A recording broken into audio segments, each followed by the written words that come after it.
Guys അങ്ങനെ ഒരു എറ അവസാനിക്കുന്നു. സുനിൽ ഛേത്രി എന്ന് പറയുന്ന താരം, അദ്ദേഹത്തിൻ്റെ അവസാനത്തെ മത്സരമായിരുന്നു. അതും ഒരു വിജയമില്ലാണ്ട് തന്നെ മടങ്ങേണ്ടി വരുന്നു. അദ്ദേഹത്തിന് ഗോൾ സ്കോർ ചെയ്യാൻ കഴിയുന്നില്ല. ഇന്ത്യ ഏതാണ്ട് വേൾഡ് കപ്പ് ക്വാളിഫയേഴ്സിൻ്റെ അടുത്ത റൗണ്ടിലേക്ക് കടക്കില്ല എന്ന് ഉറപ്പായിട്ടുള്ള ഒരു സാഹചര്യമാണുള്ളത്. ഇവിടെയൊക്കെ വെച്ചിട്ട് ഛേത്രിക്ക് അദ്ദേഹത്തിൻ്റെ ഒരു അവസാനത്തെ മത്സരം പോകേണ്ടി വരുന്നു എന്നുള്ളതാണ്.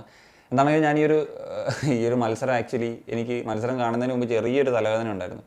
മത്സരം കണ്ടു കഴിഞ്ഞപ്പോഴത്തേക്കും അത് നമ്മൾ ടി വി കണ്ടുകൊണ്ട് കൂടിയതാണോ അതോ മത്സരത്തിൻ്റെ മികവ് കൊണ്ട് കൂടിയതാണോ എന്നൊന്നും എനിക്ക് അറിഞ്ഞൂടാ. അതുകൊണ്ട് സാധാരണ ഉള്ളതിനേക്കാൾ ശബ്ദവും ഇതൊക്കെ കുറച്ചായിരിക്കാൻ സംസാരിക്കുന്നുണ്ടാകുക. എനിവേ, ഈ ഒരു മത്സരത്തിൽ ഇന്ത്യ വളരെ മോശം പ്രകടനം നടത്തിയിട്ടുള്ളൊരു മത്സരമാണ്. ഈ ഒരു അണ്ടർസ്റ്റാൻഡിങ്ങോ അല്ലെങ്കിൽ ഇങ്ങനത്തെ ഒരു ഗെയിം കളിക്കാനാണ് മാച്ച് ഒരു മാസത്തെ ക്യാമ്പ് എടുത്തത് എന്നുള്ളതാണ് ഞാൻ ആലോചിക്കുന്നത്. എപ്പോഴും ക്യാമ്പെന്ന് പറഞ്ഞ് കരയുമല്ലോ. എന്നിട്ട് ഇങ്ങനത്തെ ഒരു ടീം എന്ന നിലയിൽ കളിച്ചില്ലെങ്കിൽ പുള്ളി പ്ലേയേഴ്സ് 100% കൊടുത്തില്ല എന്നൊക്കെ ഇത് ചെയ്യുന്ന കേട്ടു. ഒരു ടീം എന്ന നിലയിൽ ഒരു പെർഫോമൻസ് വന്നില്ലെങ്കിൽ ആരെയാണ് കംപ്ലയിൻറ്റ് ചെയ്യുക അല്ലെങ്കിൽ നമ്മൾ പഴിക്കേണ്ടത്? ഞാനെന്താണെങ്കിലും അതിൽ ആദ്യം പറയുന്ന പേര് ഉറപ്പായിട്ടും പല പ്ലേയേഴ്സിൻ്റെയും പ്രകടനങ്ങളിൽ ഒരു നീരസം ഉണ്ടെങ്കിലും ആദ്യം പറയുന്ന പേര് ഈഗോ സ്റ്റിമാച്ചിൻ്റെത് തന്നെയാണ്. നമ്മൾ officially thank you to Sunil Chhetri എന്നുള്ള നിലയിൽ നമ്മൾ പറഞ്ഞു കഴിഞ്ഞു. അതിനേക്കാൾ മുമ്പ് താങ്ക് യു കൊടുക്കേണ്ടത് ഈ ഈഗോ സ്റ്റിമാച്ച് എന്ന് പറയുന്ന ആൾക്കാണ്. ആദ്യ ഏഷ്യൻ കപ്പ് കഴിഞ്ഞ സമയത്തെ എനിക്കിപ്പോൾ തോന്നുന്നു കൊടുക്കേണ്ടിയിരുന്നതാണ് എന്നുള്ളത്. അത് കഴിഞ്ഞ് അഫ്ഗാനിസ്ഥാൻ്റെ 2 മത്സരം 6 പോയിൻറ്റ് മസ്റ്റായിട്ട് വേണ്ട മത്സരത്തിൽ 1 പോയിൻറ്റുമായിട്ട് വന്ന അഫ്ഗാനിസ്ഥാൻ 4 പോയിൻറ്റ് കൊടുത്തിട്ടുള്ള ആ ഒരു സമയത്ത് താങ്ക് യു പോസ്റ്റ് അല്ലെങ്കിൽ അടിച്ച് പുറത്താക്കണം എന്നുള്ള രീതിയിൽ നമ്മൾ തന്നെ ഈ ഒരു ചാനലിൽ സംസാരിച്ചിട്ടുണ്ട്. എന്നിട്ടും ആക്കിയില്ല. ഇനി എൻ്റെ ഒരു ഒപ്പീനിയൻ പറയുകയാണെങ്കിൽ ഇനിയിപ്പം അടുത്ത ഖത്തറിലേക്ക് ട്രാവൽ ചെയ്യുമ്പോഴത്തേക്കും നമ്മൾ അസിസ്റ്റൻറ്റ് കോച്ചസിനെ വെച്ചാലും ഈ പുള്ളിയെ ഒന്ന് പറഞ്ഞു വിട്ടാൽ മതിയായിരുന്നു എന്നുള്ളതാണ് നിലവിൽ. ഇപ്പം ഞാൻ ചിലപ്പോൾ ഇമോഷണലായിട്ടായിരിക്കും സംസാരിക്കുന്നത്, പക്ഷേ എൻ്റെ നിലവിലുള്ള ഒരു ചിന്ത എന്ന് പറയുന്നത്, അല്ലെങ്കിൽ എനിക്ക് നിങ്ങളോട് പറയണമെന്ന് തോന്നുന്ന കാര്യം അതാണ്. എന്താണെങ്കിലും ഈ ഒരു മത്സരത്തിലേക്ക് വരുന്ന സമയത്ത് ഇന്ത്യയും കുവൈറ്റും തമ്മിലുള്ളൊരു വ്യത്യാസമായിട്ട് തോന്നിയത്, കുവൈറ്റി പ്ലേയേഴ്സിന് അല്ലെങ്കിൽ കുവൈറ്റി ടീമിന് അവർക്ക് എന്താണ് ചെയ്യേണ്ടത് എന്നുള്ളൊരു കൃത്യമായിട്ട് ഒരു അറ്റാക്കിംഗ് മൂവ് നടത്തുന്ന സമയത്ത് വാട്ട് നെക്സ്റ്റ് എന്ന് പറയുന്ന ഒരു കൃത്യമായിട്ടുള്ളൊരു ഐഡിയ ഉണ്ട്.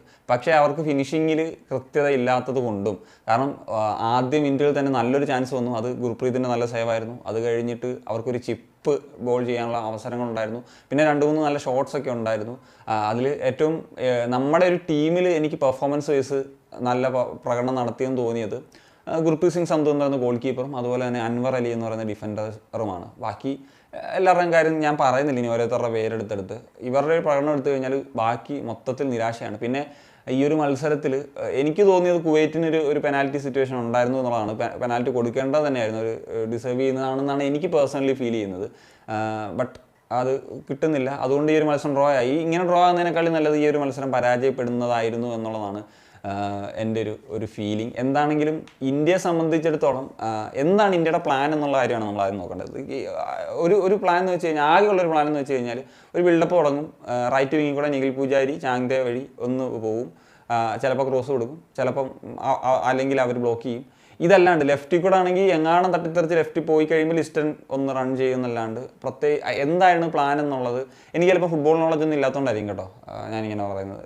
എനിക്ക് മനസ്സിലായിട്ടില്ല. അങ്ങനത്തെ ഒരു ഇതാണ്. സെക്കൻഡ് ഹാഫിലോട്ട് വരുമ്പോഴത്തേക്കും ബ്രാൻഡനെ റഹീം അലിയെ കൊണ്ടുവന്നു. റഹീം അലി വന്ന സമയത്ത് തന്നെ എന്താ പറയുക, നമുക്കറിയാം റഹീം അലി, ഞാൻ പലപ്പോഴും പറഞ്ഞിട്ടുണ്ട് പുള്ളിക്ക് പല കഴിവുകളുണ്ട്. പക്ഷേ ആസ് എ സ്ട്രൈക്കർ എന്ന നിലയിൽ പുള്ളി ഫെയിലിയറാണ്. പുള്ളി ഇന്ത്യൻ ചില പ്ലേയേഴ്സൊക്കെ ISL എങ്കിലും ആ ലെവലിൽ പെർഫോം ചെയ്യും. പക്ഷേ പുള്ളി ISL ലും ആസ് എ സ്ട്രൈക്കർ എന്ന നിലയിൽ ഫെയിലിയർ തന്നെയാണ്. അദ്ദേഹത്തിന് വന്ന സമയത്ത് തന്നെ 2 ചാൻസസാണ് കിട്ടിയത്. അതിൽ ഒരു എണ്ണം പുള്ളി ഗോൾ കീപ്പറെ അടിച്ച് ആ ഒരു ഷോട്ട് നിങ്ങൾ കൃത്യമായിട്ട് ശ്രദ്ധിച്ചിട്ടുണ്ടെങ്കിൽ അറിയാം, അദ്ദേഹത്തിൻ്റെ ഒരു ബോഡി പൊസിഷൻ പോലും ഒരു കൃത്യമായിട്ടല്ല എന്നുള്ളത്. പിന്നെ അദ്ദേഹത്തിന് ആ ഒരു കോൺഫിഡൻസ് ഇല്ല അങ്ങനെ സ്ട്രൈക്ക് ചെയ്യാനും. രണ്ടാമത്തേതെന്ന് പറഞ്ഞാൽ അദ്ദേഹത്തിൻ്റെ ടച്ച് വളരെ മോശമായിരുന്നു. അങ്ങനെ 2 നല്ല ചാൻസസ് ഉണ്ടായിരുന്നു എന്നുള്ളതാണ്. അത് കഴിഞ്ഞപ്പം ജയ്ഗുപ്ത ഈ ഒരു മത്സരത്തിൽ ഡെബ്യൂ ചെയ്തു. ജയ്ഗുപ്ത ഡീസൻ്റ് ആയിരുന്നു എന്നുള്ളതാണ് എനിക്ക് തോന്നുന്നത്. പിന്നെ മൊത്തത്തിൽ എല്ലാ ഈ അനിരുദ്ധ് താപ്പക്ക് എത്ര ഇൻ്റർനാഷണൽ മത്സരം കളിച്ചൊരു പ്ലെയറാണ്. അദ്ദേഹമൊക്കെ വളരെ നിരാശപ്പെടുത്തുന്നൊരു പ്രകടനമായിരുന്നു നടത്തിയത്. സോ എന്തെങ്കിലുമൊക്കെ നടത്തി, പിന്നെ കുറച്ചെങ്കിലുമൊക്കെ എന്തെങ്കിലും ഒരു ട്രൈ നടത്തിയത് ചാങ്ദയാണ്. ബാക്കി എല്ലാവരുടെയും കാര്യത്തിൽ പിന്നെ സുരേഷും ഡിഫെൻസീവ്ലി കുറച്ചൊക്കെ ഷീൽഡ് ചെയ്യാനും ഇതൊക്കെ നോക്കി എന്നുള്ളതിൽ ഒഴിച്ചു കഴിഞ്ഞാൽ മൊത്തത്തിൽ എന്താണ് ടീം ഉദ്ദേശിച്ചത് എന്നുള്ളതാണ്. അതായത് നമ്മൾ കഴിഞ്ഞ 2 അഫ്ഗാനിസ്ഥാൻ മത്സരങ്ങൾ കണ്ടതിന് ശേഷം ഈ ഒരു മത്സരത്തിലേക്ക് വന്നപ്പം അതിൻ്റെ ഒരു ബാക്കി പത്രം എന്ന നിലയ്ക്ക് അല്ലാണ്ട് പ്രത്യേകിച്ചൊന്നും തോന്നിയില്ല. ഇതിന് എന്തിനാണ് ഇതിനേക്കാളും നല്ല ആ പ്ലേയേഴ്സിനെ ISL കഴിഞ്ഞ് കുറച്ച് ദിവസം അവർക്ക് വെക്കേഷനെങ്കിലും കൊടുക്കാമായിരുന്നു എന്നാണ് തോന്നുന്നത്. പിന്നെ അല്ലാണ്ട് ഈ ISL കഴിഞ്ഞ ഉടനെ ഒരു മാസത്തെ ക്യാമ്പ് അടിച്ച് അങ്ങോട്ട് മറിക്കും, തേർഡ് റൗണ്ട് അങ്ങോട്ട് ഉണ്ടാക്കും, വലിയ ടീംസിനെതിരെ കളിക്കാൻ പോകുന്നുള്ള തള്ളെല്ലാം കേട്ടിട്ട് അറിഞ്ഞുകൂടാ. എന്താണെങ്കിലും ഈ ഒരു മത്സരത്തിൽ ഇപ്പം എനിക്ക് മറ്റൊരു ഫാക്ടറും കൂടി പറയാനുണ്ട്. അത് എൻ്റെ ഒരു പെർസ്പെക്റ്റീവാണ്. നിങ്ങൾ അത് ഒരു ഇമോഷണൽ വേയിൽ ചിന്തിക്കുന്നതാണെങ്കിൽ അത് എത്രത്തോളം മനസ്സിലാവുന്ന അറിയില്ല. കാരണം കഴിഞ്ഞ 2 ഡെക്കേഡ്സിൽ ഇന്ത്യയുടെ വളരെ ഇമ്പോർട്ടൻ്റ് ആയിട്ടുള്ള മത്സരമായിരുന്നു ഇത്. കാരണം ഈ ഒരു മത്സരം ഇന്ത്യക്ക് വിജയിക്കാൻ സാധിച്ചിരുന്നെങ്കിൽ ഇന്ത്യക്ക് third round of world cup ക്വാളിഫയേഴ്സിലേക്ക് കടക്കാമായിരുന്നു. അത് സുനിൽ ഛേത്രിയുടെ ഒരു വിടവാങ്ങൽ മത്സരമായതുകൊണ്ട് അതിൻ്റെ ഒരു പ്രഷർ ഉണ്ടായിരുന്നു. അപ്പം സുനിൽ ഛേത്രിയെ ഫുൾ ടൈം കളിപ്പിക്കേണ്ടി വരും എന്നുള്ള അവസ്ഥ. സുനിൽ ഛേത്രി ഈ ഒരു മത്സരത്തിൽ അങ്ങനെ പ്രത്യേകിച്ച് കാര്യമായിട്ട് ഒന്നും ഒരു ഇമ്പാക്റ്റ് ഉണ്ടാക്കില്ല. സാധാരണഗതിയിൽ നമുക്കറിയാം അദ്ദേഹത്തിൻ്റെ റൺസ്, ഷോട്ട്സ് അദ്ദേഹം ഒറ്റയ്ക്ക് നിന്ന് ഇത് ചെയ്യുന്നൊരുതാണ്. പിന്നെ അദ്ദേഹത്തെ കുറ്റം പറഞ്ഞില്ല, കാരണം അദ്ദേഹത്തിന് 40 വയസ്സായി, അദ്ദേഹം റിട്ടയർ ചെയ്യേണ്ട ടൈമായി എന്നുള്ളൊരു വാസ്തവം തന്നെയാണ്. സോ അതുകൊണ്ട് തന്നെ അദ്ദേഹത്തെ ഒന്ന് സബ്സ്റ്റിറ്റ്യൂട്ട് ചെയ്ത് മറ്റൊരു പ്ലെയറെ നമുക്ക് ഇത് ചെയ്യാനോ എന്നുള്ള ഒരു രീതിയിലേക്ക് പോലും മത്സരത്തിന് കൊണ്ടെത്തിക്കാൻ കഴിഞ്ഞില്ല എന്നുള്ളൊരു ഫാക്ടറാണുള്ളത്. ഇനി എനിക്ക് എന്താ പറയേണ്ടതെന്ന് അറിയത്തില്ല. നമുക്ക് ഇനി കാൽക്കുലേഷൻസ് ഒന്നും വേണ്ട. ഇനിയിപ്പോൾ ഖത്തറിനെതിരെ ജയിക്കുന്നു മറ്റേത് ഞാൻ അതൊക്കെ വിട്ട് ഇന്ത്യ പുറത്തായി എന്നുള്ള നിലയിലാണുള്ളത്. എനിക്ക് ഏറ്റവും ഇപ്പം ഞാൻ ആഗ്രഹിക്കുന്നത് ഈ സ്റ്റിമാച്ചിൻ്റെ ഒരു താങ്ക് യു പോസ്റ്റാണ്. ഇത് എത്രയും വേഗം കിട്ടുമെങ്കിൽ എത്രയും വേഗം എന്നുള്ളതാണ്. ആ രീതിയിൽ ഞാൻ ആലോചിക്കുകയാണ്, അങ്ങനെയെങ്കിലും സന്തോഷിക്കുക എന്നുള്ളത്.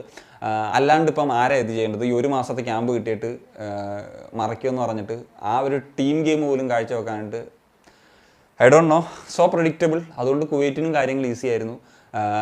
ദാറ്റ്സ് ഇറ്റ് ഗൈസ്, എനിക്ക് അത്രേ പറയാനുള്ളൂ. അപ്പോൾ നിങ്ങളുടെ ഒപ്പീനിയൻസ് ഉറപ്പായിട്ടും കമ്പോസ് ചെയ്യാൻ